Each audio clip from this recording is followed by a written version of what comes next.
All right. Hello, everybody. Welcome to this very exciting webinar, Case Study in Creative Downtown Revitalization, Lima Spring and Main Project, brought to you by the Ohio Economic Development Institute and OEDA, the Ohio Economic Development Association. We're so excited that you're here.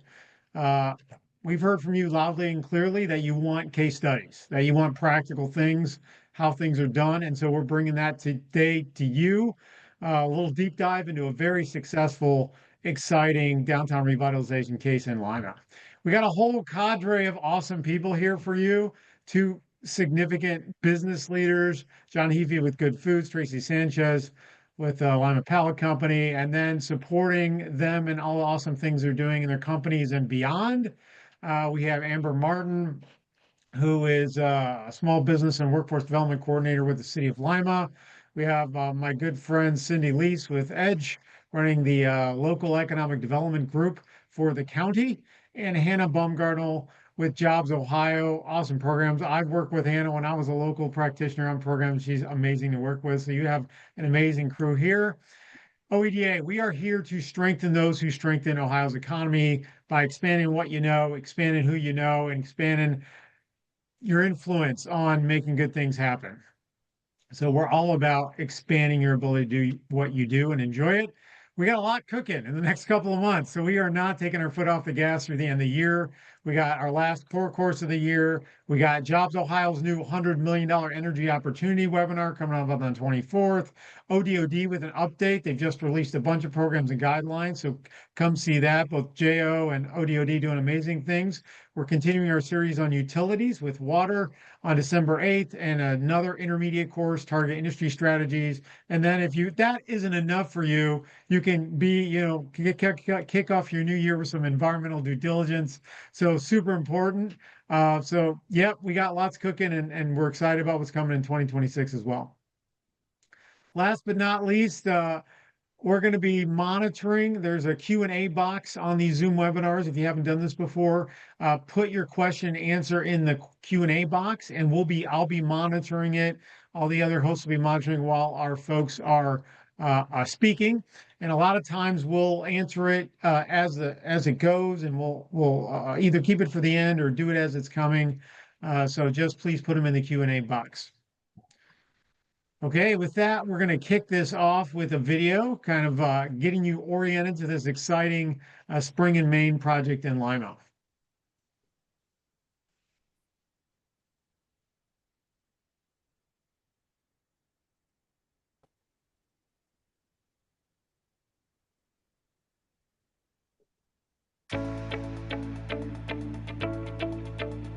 Most of our projects currently are centered downtown in the Northeast business quadrant. Currently, we have the Spring and Main project under construction. It'll be a multi-unit venue concept entertainment district. All the exterior, new roof, all new windows. And the interior of the building is getting all new mechanical, all new HVAC units, plumbing, electrical.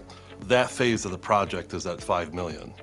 And then the different tenants will be doing the build out, and that's projected at about $1.5 to $2 million.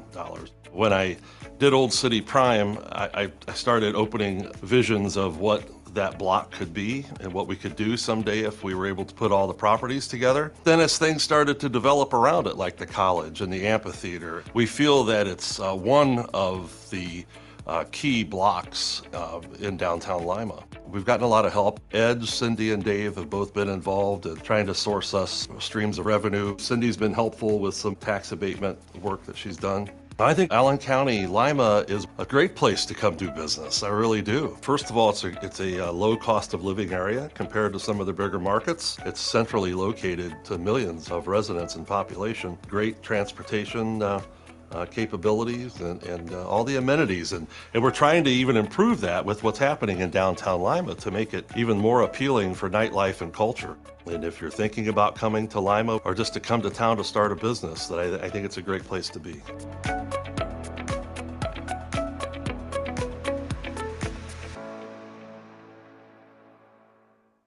Ever wished for?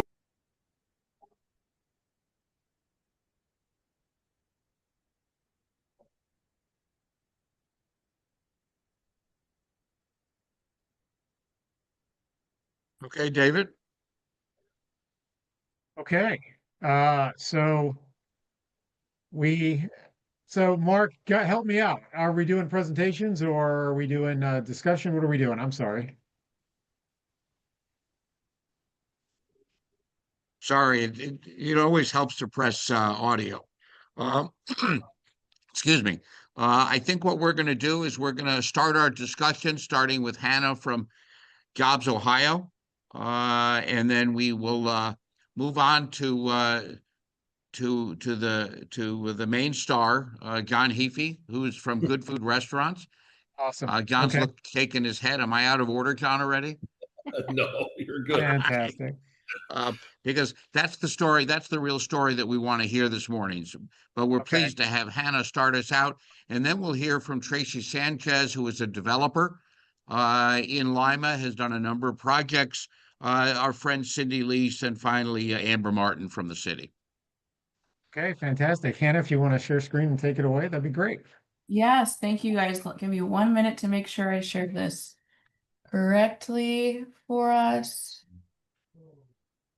But thank you, Mark, and thank you, David, for organizing this webinar to highlight the great work that's going on in the Lima community.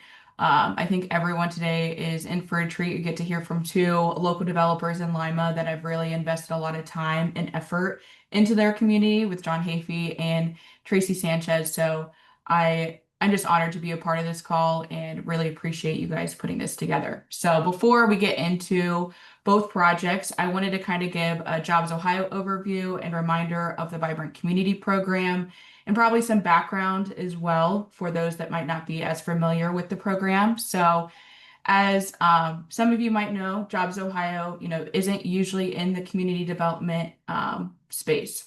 So back in 2019, when our new president and CEO, JP Nassif, went around and heard that, our incentives weren't able to touch every inch of the state of Ohio, we wanted to make sure that there were programs like the Small Business Grant and the Vibrant Community Program that were able to invest in those communities that we haven't in the past. So with that, the Vibrant Community Program was created.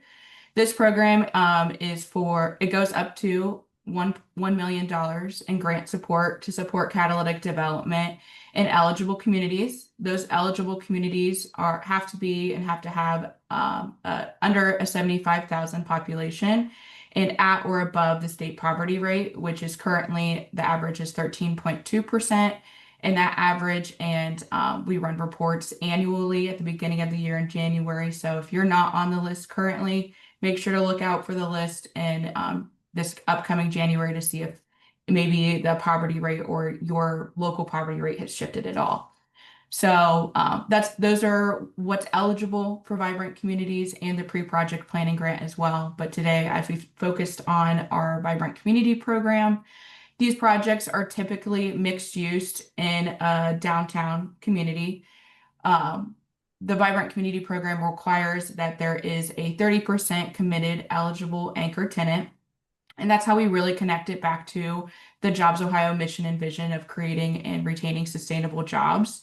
So those eligible committed anchor tenants can be any type of office user around the state. We've seen a different variety of those, and we'll hear some of that today as well.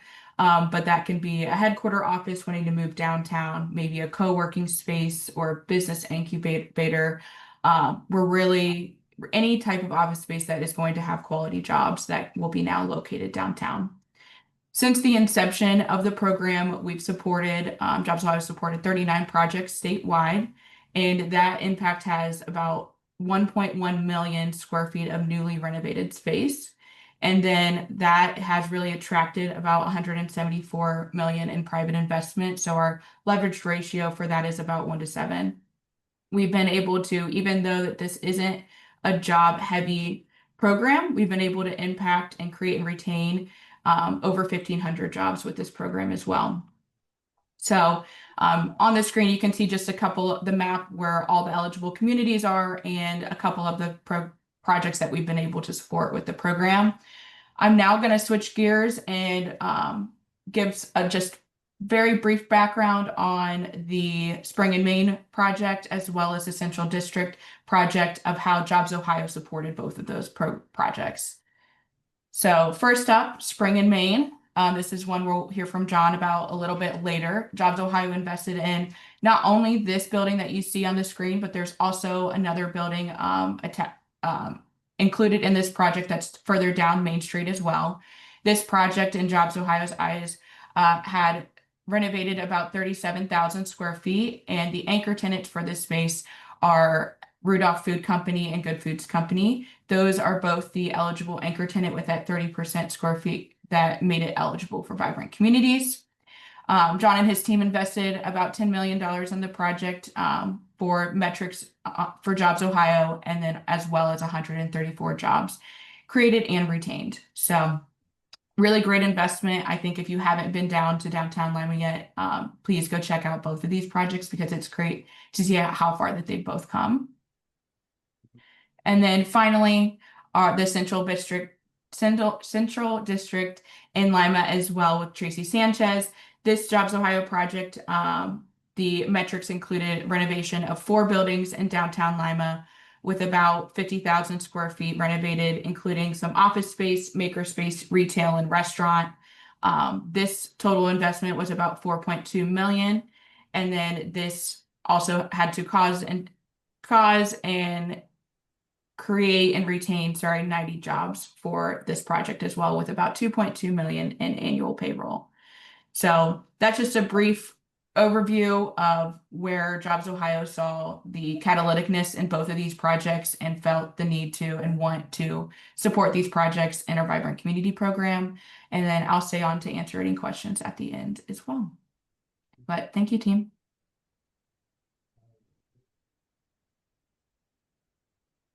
Hey, thank you so much, Hannah. I really appreciate it. You've been cranking out great work at JobsOhio for about 5 years now. And I also received a Vibrant Communities grant working with you. So I would encourage everybody who's maybe thinking about it. It's certainly not out of the realm, and JobsOhio is there to support you. So awesome. So we will turn over to Amber Martin. Amber's been with the City of Lima for almost 4 years, working in a small business and workforce development coordinator role. But she has a lot of street cred, so to speak, in community development, working with United Way of Greater Lima, as well as kind of working in the children's services space, and spent a lot of her life making the community a better place. So, Amber, we're excited to hear from you next. All right. Thank you. Good morning. I'd like to thank all the participants today for joining us virtually and visiting our beautiful city, and I hope you all make it here. So for those of you, I want to orient you a little bit. We are located on 75 between Dayton and Toledo, just to give you an idea where we are at in the state. Our city population is right around 35,000. I'd like to emphasize that just so you know it can happen in your community where you live, because we do hear those bigger cities. So the City of Lima is so proud of our local champions, both Tracy and John, who did take the time, effort, patience, sweat equity, all the things to invest in our community and really make it that vibrant living space. So the city did come alongside both of these projects with CRA agreements. As you saw from Hannah's presentation, those metrics really added up to support 75% for 12 years for both of these projects. And we continue to support that, and we are happy to say that. As well, we also received as a city funding, multiple funding sources for improvements to streetscapes. So we have a phase system for these streetscapes. Phase 1 did go on Spring Street, which runs to the south of Spring and Main, Mr. Hefe's project. That included renovations to the sidewalks, upgrades in lighting, some landscaping. And then on Central Avenue, where Ms. Sanchez's project is located, we recreated, we went from 2 lanes to one-way traffic, adding additional back-end parking. We created a bike lane, sidewalks, crosswalks have all been updated in that area. That is through funding through ODOT, Ohio Department of Transportation, and then other various sources like Thriving Communities. So that is how we have partnered with these 2 projects.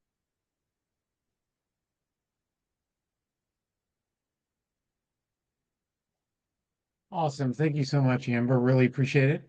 Again, feel free to put your questions and answers in the box. None have come in yet, but feel free to do that as they occur to you, and we'll get them answered from the panel at the end or along the way.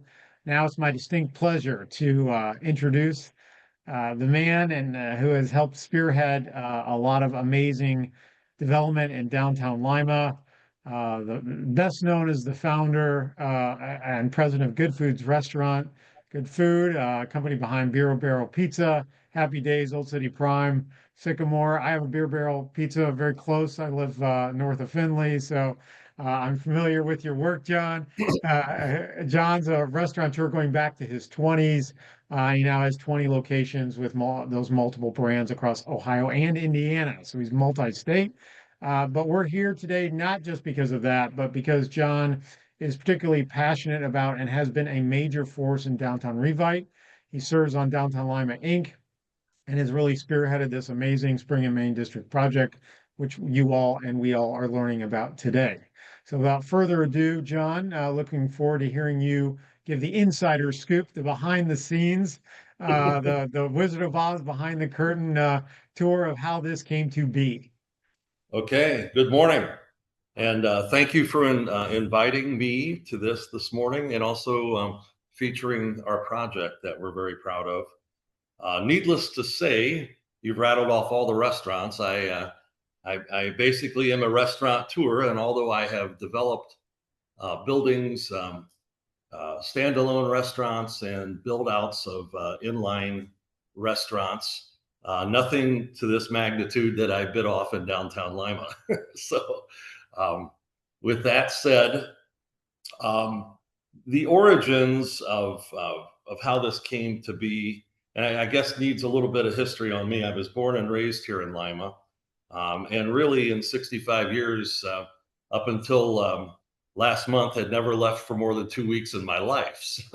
So I've got a long history in Lima. I opened up my first restaurant in downtown Lima in 1980, and was involved with the GLDA back then, which is the equivalent of today's Downtown Lima Inc. So I've had a lot of involvement in downtown Lima for many years, and also have seen throughout the past 4 decades periods of synergy for development in downtown Lima.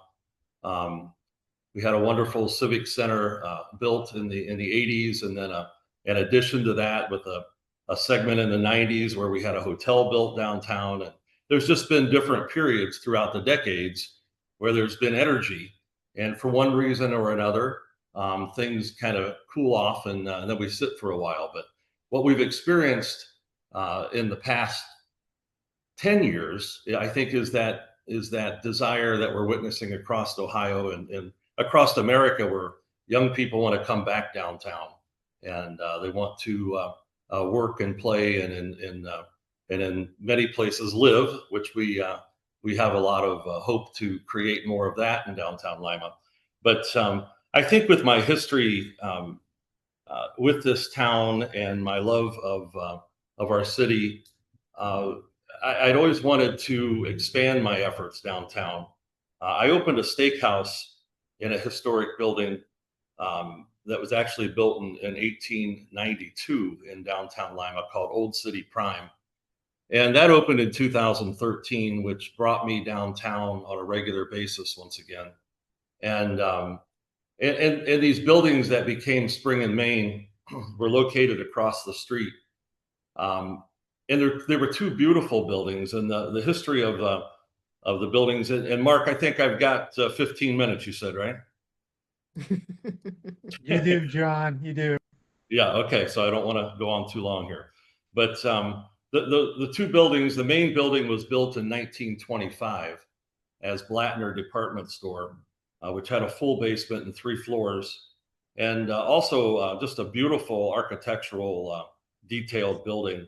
And also the building that sat behind it was built in 1908, kind of as a 4-bay professional residential building. Of course, a lot of the buildings up and down Main Street in every town had residential on the 2nd and 3rd floors, but it had significant history to to the African American community here in Lima.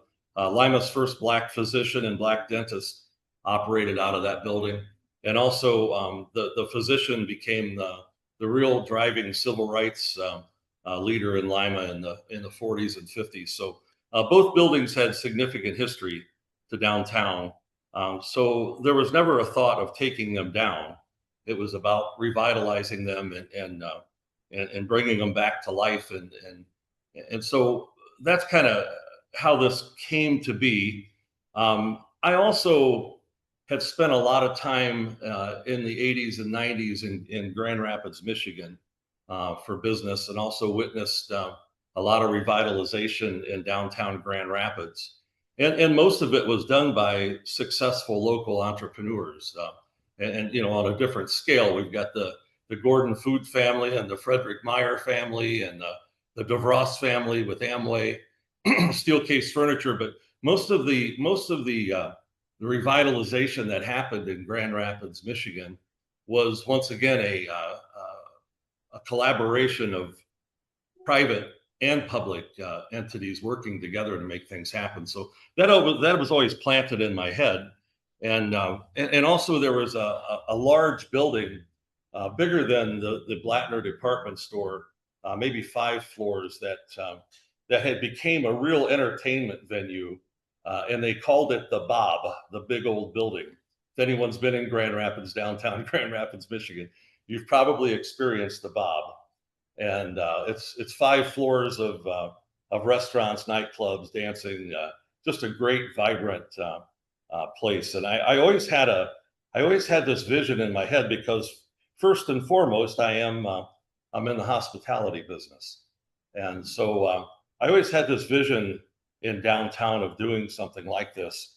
But then things started to really happen. The state of Ohio, on the north side of me, took over that quadrant of the square and built the Rhodes State Medical School. And then with Tracy's leadership, the Rotary Club locally had raised funds to develop a half a block into a new amphitheater. And so things were starting to happen.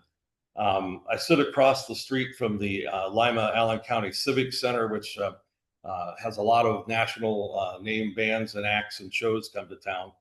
And then I had the steakhouse, and I kept thinking, wow, now might be the time that this thing could really be viable. And so that's how the vision for Spring and Main came to be.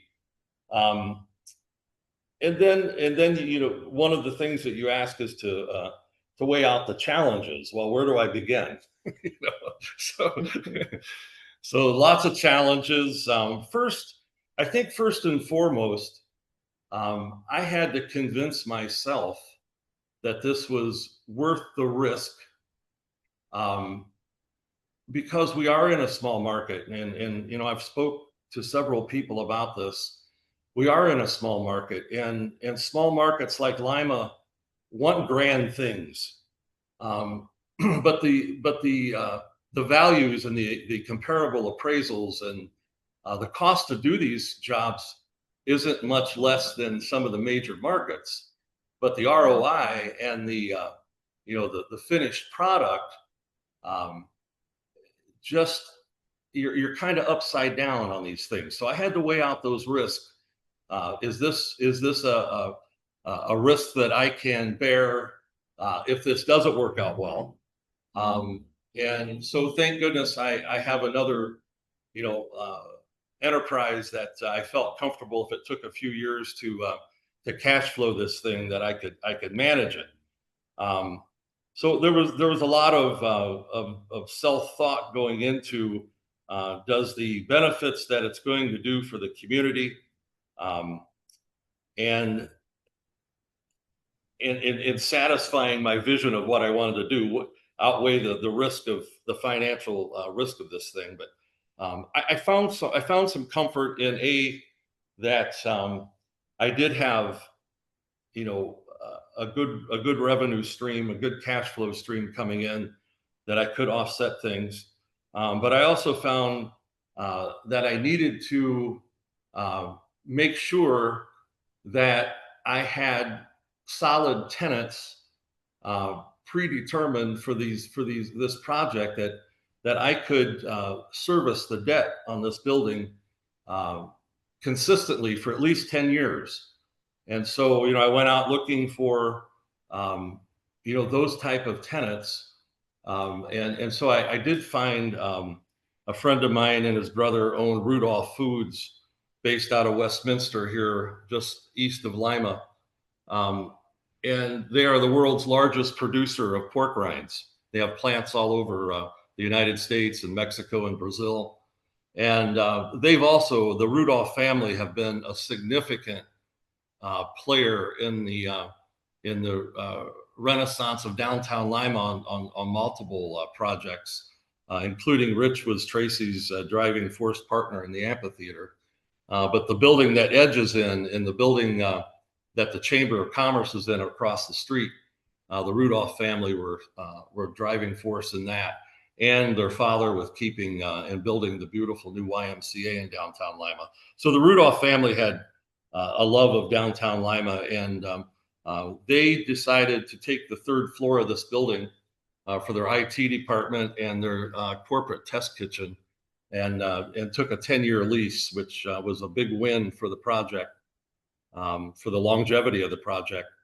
And then the second floor with the medical school next door, my first thought was that one of the hospitals, Mercy Health or ProMedica here in Lima, would want to take the second floor, but that didn't come to be.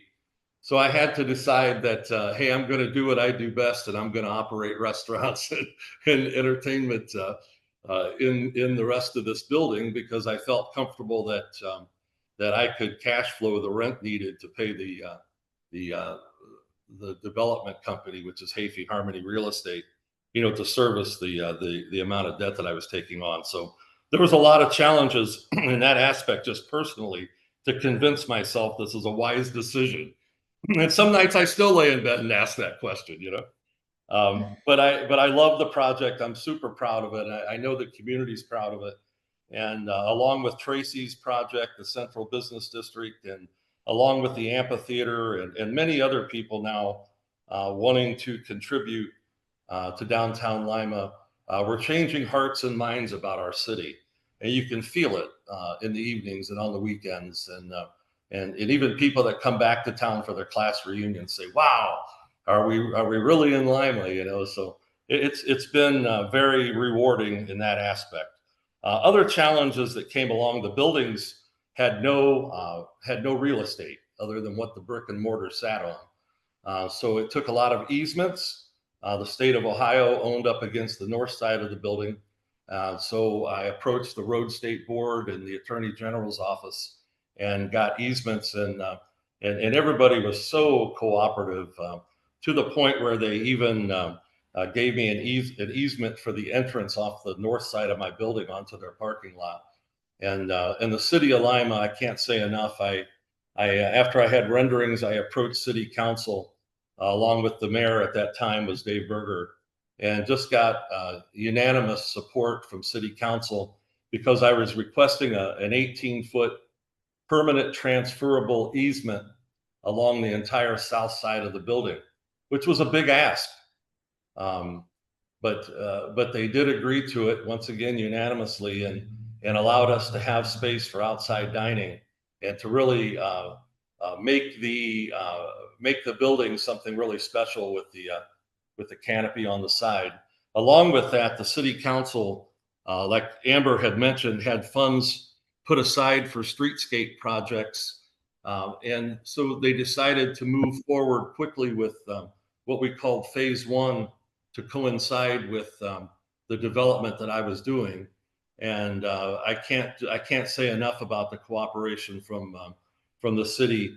Not only did they come in with, I believe, 1.2 million in the streetscape project of the 100 block of East Spring Street, but also worked with me on aesthetically pleasing things, like we wanted to do bistro lights across the street to make it more of a real kind of short north feel,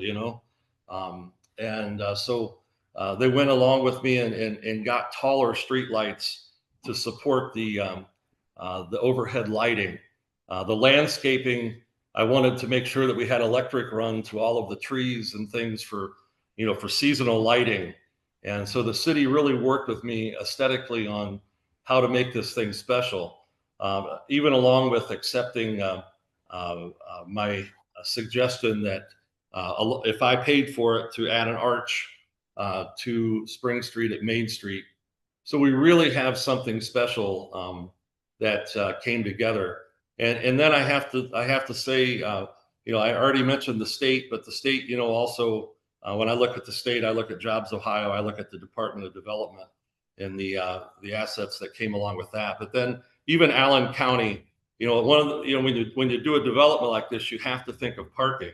I mean, I build 240 seat beer barrels, and along with staffing, I need at least 160 parking spaces. So when you're looking at a project like this, where's everybody parking? And across the street at the Allen County Children's Service Building, there's 140 parking spaces, and I lobbied the county commissioners to open up that lot in the evenings, and they also allowed me to put an attractive neon parking sign in their lot. So, as far as a private and public collaboration, I could not have asked for more. North of Old City Prime, the city had a parking lot that was an employee parking lot that they had leased to me for evening parking for the steakhouse. But I really felt like I needed ownership of that lot. And we worked together on a property trade. I had some land over on Market Street, even closer to the municipal building. And we were able to work out a deal where I assumed the parking lot. So from Old City Prime North to Road State, I was able to acquire that whole segment of property. So that really was challenging. It took time to get all of that done. And then, of course, just the, what do we do with all this space? And I wound up with a structural engineering company out of Fort Wayne that I had worked with on the beer barrel, and then brought in another Ohio company called Revival Design out of New Bremen in Coldwater that really helped me with the interior design. But it was very detailed design work because you're taking existing structures, and I needed to put in 3 kitchens. There are 5 different bars and cocktail areas and lounges, and everything that goes along with that, refrigeration and storage and dish tanks and dumbwaiters and elevators. So, pretty challenging to put all that together, but it did come together really well. And so I'd say, the challenges were many, but the rewards have been fantastic so far. As far as community engagement, I've highlighted the public sector, but we've also got wonderful community banking here in Lima that is also very supportive of community projects, and Superior Credit Union was awesome to work with. I also, when it comes to, besides our own capital we put in private lending, we use the Toledo Port Authority for a PACE funding, which is not a grant, it's still a loan, and it's assessed to property taxes. And there's an energy evaluation done on the building. So it's used for energy efficiency, things like we put in all new windows, HVAC, energy efficient mechanical systems and lighting. But it was still helpful to bring that to the table because they don't put a second lien on the building. It's basically just assessed to the property taxes. And I had to evaluate that, to make sense of it. But what we did with our financial advisors is we incorporated the semi-annual property tax payments into the entities, the tenants' rents, and so it's different than making a bank payment. The tenants are able to expense property taxes by reducing that debt. Anchor services, which I've used in the past over the years when I've done the 504 programs with the state or with the Small Business Administration for beer barrels. This wasn't an SBA loan, but they have a community development fund that Anchor Financial Services were able to come in. So it was multiple stacks of lending. And that original video that you saw that I was predicting $5 million, I wish that were true.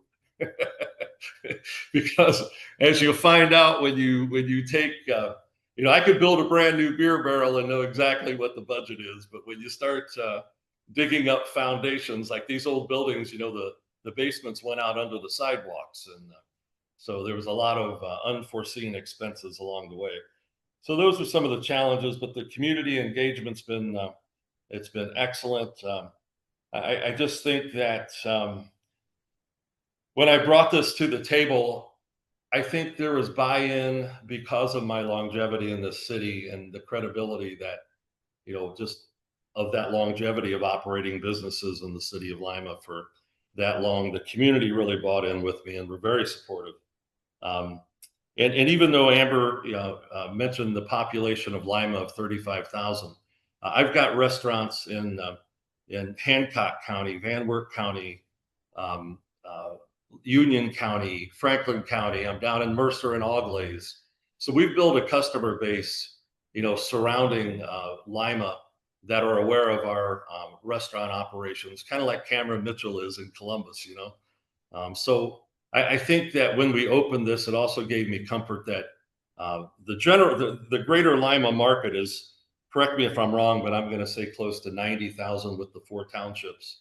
But when you take it out further into those counties, we're probably exceeding 300,000. And Lima is the retail hub for those counties. And I've really been embraced by all of them. I mean, on the weekends, we have people driving in from, Bell Fountain, from Coldwater to Bremen. So the community and the community engagement's been wonderful. I'm not sure where I'm at time-wise, Mark, but I think that kind of sums up my efforts Awesome. here. Yeah. Thank you so much, John. Really appreciate it.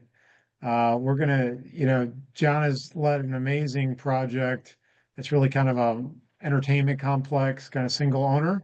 And we're gonna go to another amazing project driven by another private sector leader, Tracy Sanchez, who is president and sole owner of the Lima Pellet Company. But like John, that's her day job and night job. But then you add to that, Tracy also sits on the board of directors for the Ohio Bureau of Workers' Comp, and she's on the board of Greater Lima Region. And as John pointed out during his comments, she helped co-chair the effort to create the Greater Lima Region Park and Amphitheater. And so, what we're here to have her talk briefly about today is the Lima Central District, which is really it's a $4 to $5 million multi-tenant small business hub. So different concept, but really adds. So Tracy, we're super excited to hear about your version of that project and how it came to be. Sure. Thank you so much for having me. And once again, I'd like to say thank you to John Hafey. We're so lucky to have people like John Hafey be a part of the Lima community and all he does. He's definitely, his leadership and passion for Lima doesn't go unnoticed. I'll be real brief. I never considered myself a developer until Cindy Lease and Chase Eikenberry said that I was. I have a small manufacturing company, but my passion was downtown. I got lucky and ended up with a city block, 4 buildings. One is the 219. We call it the Hub Building. It's a workforce development center. We have 3 major anchors in there. City does it. There's a plumbing service, the Lima News, and a record company. That is workforce development. So we have a lot of big industry that's doing a lot of on-the-job training inside that building. The 207 building is a multi-use 3-story building. It has 12 tenants. We are fully occupied 100% with a waiting list. It consists of several brand new businesses, startup businesses. We have a European bakery, a coffee shop, a live plant store. There's a bath and body shop, a women's boutique. iHeartRadio has a live podcast room in there and a marketing firm. On the 3rd floor, we have a bridal suite, bath renovation, showcase place, and employer services and a beauty salon. Lots of high-speed internet, and it has a lot of open space in this building. It's a lot more modern for Lima. So out of an old building that was built in 1921, it's got kind of a neat vibe to it. We have a lot of Rhode State college students that'll come in and do some of their studying between classes.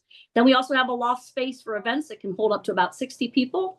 And then in the back of that, we had like a courtyard area, and it was an old bus garage, but it ended up, it was called the Social House. Now it is a restaurant and bar with a lot of outdoor seating. It has 2 fire pits, a stage for live entertainment. So it is a really, between John's place and our place, we are part of the city of Lima has an entertainment district and Adora.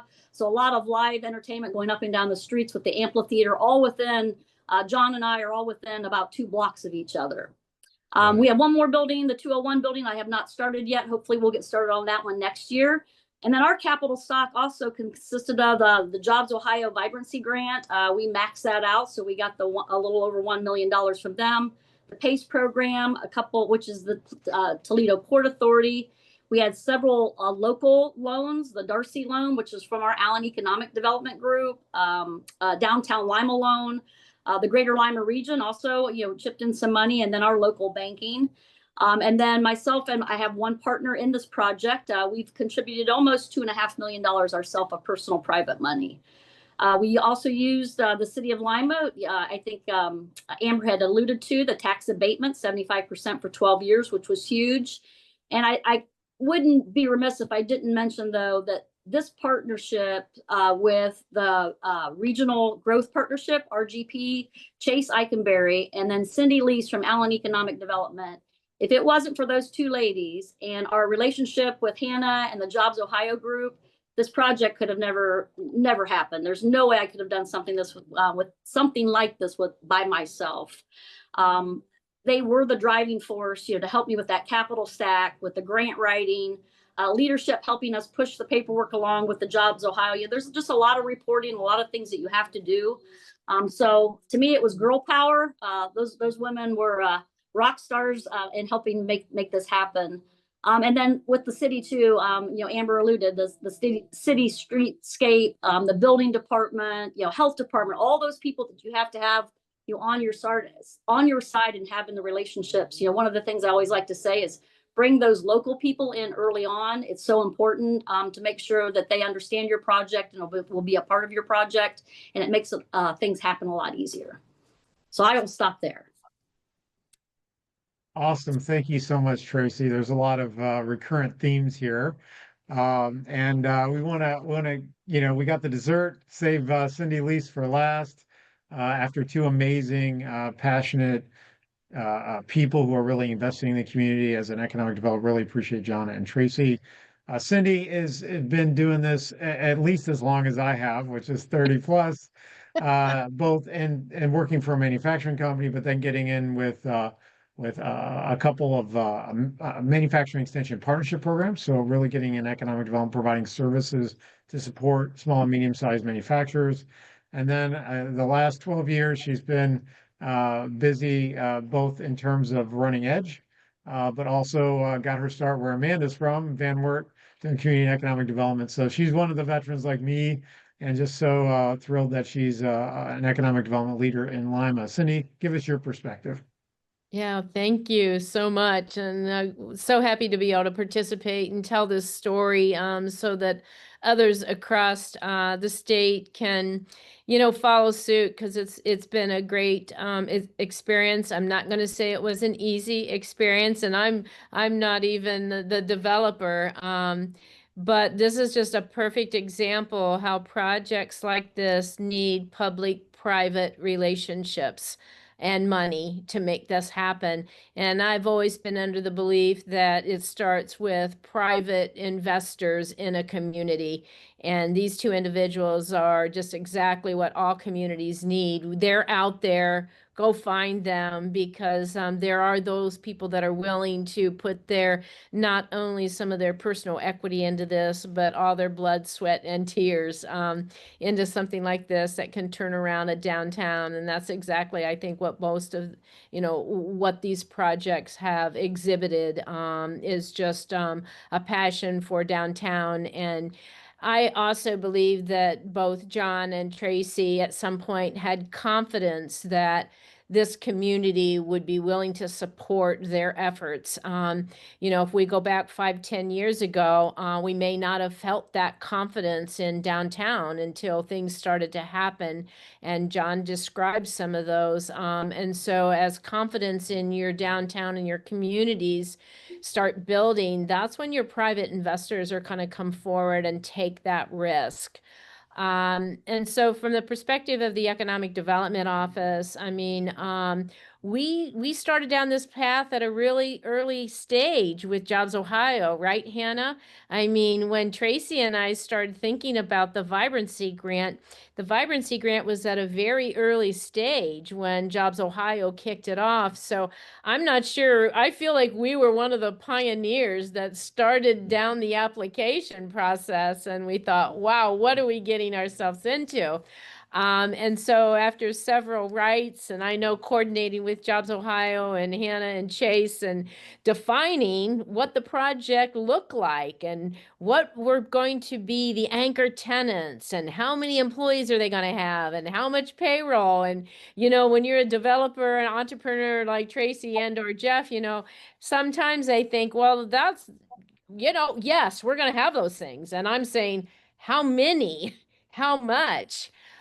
So it was, you know, a great effort. So from my perspective, it was more of a coordination role and also, you know, getting through the application process, pitching that several different times until we got it right and we got the award. But, you know, I think the capital stack, John mentioned it, Tracy did too. I mean, these are projects that have multiple funding sources, both private, public, and, you know, without those programs, they just sometimes just can't happen. And so that's kind of from the economic development's perspective of our office on our involvement with both projects. Awesome. Okay, so we're rounding third base and beginning to head home. I think I would like to ask each of our panelists, like, to, you know, we serve economic development practitioners, right? And those practitioners are serving wonderful businesses like that are, you know, Tracy and John represent, plus developers that they have become. In addition to that, I guess everybody, what is your, having been through this, and it's a success, the lessons learned, or one or two lessons learned or best pieces of advice that you would give to others who are either in the middle of it or want to get this kind of thing going. And let's start with you, Amber. We'll go in the same order. Amber, what would be your one or two best lessons learned or pieces of advice that you would give for others to get this kind of success in downtown revitalization? So I came into the project very much mid-course, so a lot of the groundwork had been done when I came on board. But what I did learn is that there are stakeholders in your community who can set off catalytic investment and synergy within your community. So providing the support and the encouragement for those who have that drive and the ability to succeed, because I think that does take a very special personality, and Tracy and John definitely are those personalities. And then partnering with them and what do you need to make this work? How can we make this successful? Making sure that you're open to communication and that resources are available to them to be able to access quickly, making sure they're on your websites. There's brief descriptions of those, making sure that, you know, if someone's coming in, they can find that readily and easily and who to contact. So that's probably my best advice, is being accessible and being ready to answer questions and find answers if you don't have them. Great. Thank you so much, Amber. Hannah, from the JobsOhio/state perspective, what do you think? What would you advise? I would say for practitioners, you know, we're working really closely. Work really closely with your regional partner. They're the ones that have the best understanding, I think, on the ground of the program and its requirements, specifically when we're thinking about vibrant community. But also find your local champions. Tracy and John are true Lima champions, and without them, this wouldn't be happening. So find out who that is in your communities and bring them to the table. And we're happy to kind of talk to them if they need a little bit of a push from JobsOhio to understand that we're not going to, you know, hold them to metrics that they're not going to meet. That's not the purpose of this program. So, you know, if there's a time where you need to bring us in earlier, let your regional partner know, and we'd be happy to discuss that. Awesome. Thank you, Hannah. John. Well, that's a loaded question. Absolutely it is. Yeah, absolutely. Well, I'll tell you, I feel blessed to have learned what I have learned through the process. Because if I get my my mojo back and want to do another project in downtown Lima, I certainly know a lot more than I did 5 years ago, right? And I know that there are resources out there. And I think the reason that the big city developers and the professional developers are so successful at tapping into those resources is that they have people on staff who know how to navigate them. And it's just not getting awarded a JobsOhio grant or a Department of Development TMUD tax credit or a historic tax credit. Getting awarded them is wonderful.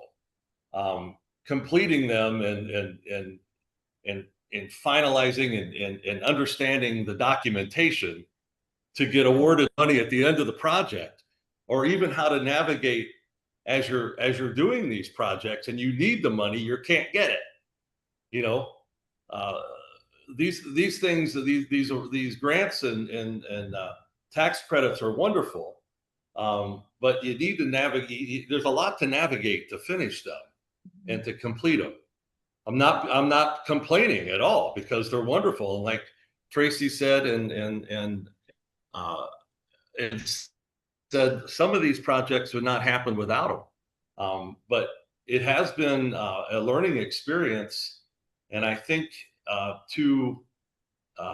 for somebody who's listening, who's going to do a project like us that are not well-versed developers, and you're doing these in small towns, I think learning as much as you can about what's available and how to navigate it all ahead of time would be super helpful.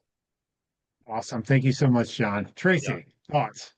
Okay, 3 quick things. Bring your local people in early before you even start the project, which is your building department, health department, city officials, councilmen. Make sure that you give them your vision, what you want to accomplish up front. Keeping them on the front end instead of bringing them in the back end is the best thing you could do. Number 2 was network with your partners, your local economic development group, huge for us, and our regional growth partnerships through RGP. Couldn't have done this project without them. And my last one is just expect the unexpected. Not everything will go as you plan. Stay positive. Keep moving it forward. You're going to make mistakes. It's okay. It'll cost you way more than you planned. So just plan for that. Awesome. Thank you, Tracy. Cindy. Yeah, boy, these guys hit it. I think from my perspective, creating that vision, when you have some conceptual drawings and people can visualize, because I want to tell you, both the pictures that John has of his building or the garage that Tracy had that is now a beautiful restaurant called the Social House, people aren't as creative as these two, and you have to see a vision. So have a visual vision of what you have in mind. Start early, because there is a lot of navigation. Partnerships are very important, and be willing to pivot midstream. I think Tracy hit that. Yeah. Sometimes things won't go in the right direction and you've got to pivot. But be prepared for the back end. I mean, these grants are wonderful, like John mentioned and Tracy, but they're reimbursable. So you have to be prepared to be able to fund these projects because you've got contractors waiting to be paid. So I think all in all, lots of lessons learned here, but starting early, building your partnerships, and then be willing to pivot when you need to and do it, because these do not happen overnight. They take lots of planning. Awesome. Thank you all. We did have one question come in, so I do want to ask that. Samantha's asking, what were the timeframes from start to success for both projects? How long did it take, John, from the time it started to? I acquired the final building in June of 2020 and opened Spring and Main of June of 2024. Okay. Yeah. I Great. had an unfortunate situation with a contractor caught one of my the smaller building on fire though. So Oh, that wow. set us, yeah, I lost the whole second floor of the 1908 building due to a contractor error, which set us back probably 8 months, of the total time. So, yeah. Wow. Okay. Yeah. Tracy, thank you, John. What was your timeline, Tracy? So purchased the buildings in 2018 and through the whole conceptual, visual, architects, finished the building in 2024. Three of those buildings, the restaurant's only been open. It'll be a year, December 9th. So probably a good 5-6 year process. Yeah, so we're getting to that 4 to 6 years. Well, Yeah, thank you Tracy so and I much. had coffee a couple mornings during this whole thing. Yes, we did. Like, what are we doing? Well, I can tell you it really does. I love, what I hear my economic development friends saying. It really is driven by the private sector. And, there's a lot. I think one of the lessons from this that I'm hearing, in addition to find your champions, be accessible, help your champions navigate the paperwork after you win the support and figure out how to fund it, and then starting early and having some visual that people can kind of get a grasp of the excitement of the project is, there's a concept in economic development called economic gardening, which is about supporting new and existing businesses. And I think helping successful entrepreneurs and business people become developers is one, and really revitalize it and help them do what they're passionate about, which is contribute to the community in meaningful ways and revitalizing downtown. This is that to me, and that's what's so exciting about it and why it's a great public-private partnership. So, okay, had a great question come in right at the last moment. Right, I was going to close. Like, how do we bring businesses to a small town? So I might throw that to Tracy. Were all your businesses in the district? Were they all local? Is it gardening inside your community? Did you have some outside? How do you get the businesses to come, since you're kind of got Yeah. all those Well, businesses in your? yeah, out of the 12 businesses that are in there currently, I think, just off the top of my head, I think 4 or 5 of them are brand new startup businesses. Some of them were in the garage, some of them were in their basements. I guess I think of the European bakery. She'd been baking in her basement for years, couldn't afford brick and mortar. So a lot of these, one I had found, the Bath and Body, he's a chemical engineer at Charles River, and had a pop-up shop in the middle of a park, and I handed him my card and he says, no, I just do this for a hobby. The next thing I know, he has a store in there, and he's grown twice, since then. So he started real small and now he expanded within the building. So a lot of this is homegrown, came to us. Some of them though, I mean, we have like bath fitters and we have a few other things. Winans is a big one. They're a franchise in Ohio.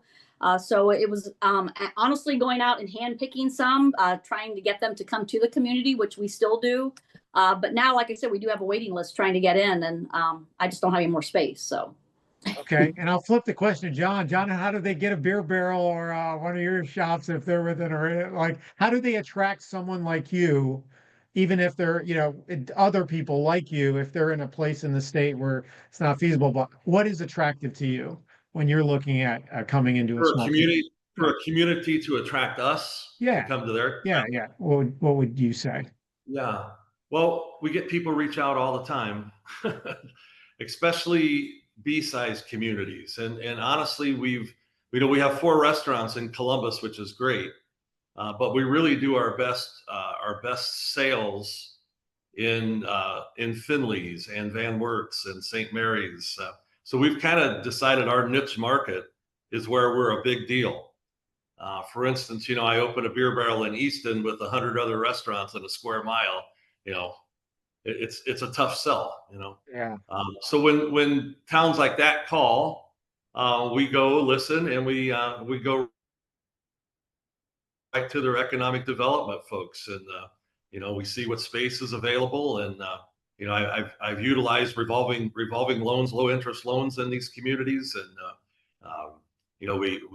we get approved for economic development liquor licenses, and we look at what how bad do they want us to come and what's available to make it a feasible place to go, and so all these things that Cindy and Dave do here in Lima to attract businesses really are vehicles to attract people to come. But what I can say about downtown Lima, because I've also got some other buildings. Part of my development with the TMUD grants were multi-unit, so I've got these 3 buildings down the street that have space. But I think people are coming to downtown Lima because the vibe that we're creating. People want to be part of it. Don't you think, Tracy? Yeah, totally agree, John. I think even people from outside of Lima with businesses want to come downtown because of what's happening down there. Yeah. So I think we've kind of created that attractive vibe going on where, there's people that want to open business downtown here. So it's a good thing. Awesome. Okay, well, I want to thank all of our amazing panelists, John and Tracy. Thanks for what you're doing. And Cindy, Hannah, and Amber, thank you for what you're doing. I'll leave you with 2 thoughts. One is, there are a lot of partners that weren't on this call. So I heard Toledo Lucas County Port Authority mentioned, I heard RGP mentioned, and many others. It does take a lot of folks to create the kind of environment that's going to make this a success. And the last thought, John, is that my piece of advice is last time I was at Beer Barrel celebrating a birthday of one of my kids, I got the s'mores where they light it, and you're doing it over your table. Just don't try to reach across the table and pick it up like I did, or you might have a Oh no, fire. don't do that. But it was a great experience, John. So I'm just we try to hide that from our insurance holder, I enjoyed it. So anyway, thank you all so much. Wish all the economic development professionals and others on the call all the success as you try to revitalize your downtown, big or small, rural, urban, suburban. Hope you got some takeaways today, and have a great rest of your weekend. Thank you so much. And Thanks. everybody will be getting a link to the video of this. So Mark Barbash, our esteemed leader, wanted me to make sure to mention that. So take care, everybody, and have a good one. Thank you. Before we all jump off and end this recording, I will play the video that we wanted to share at the end. Thank you, Amanda. Yep. Let me share my screen. We'll get that going. And then anyone that may have jumped off prematurely, they'll get a have it in copy. the recording. Okay, So awesome. Thank you we'll for be all keeping me set. straight. So no worries. That's what I'm here for. Let me share my screen and we'll get that, and then we'll end.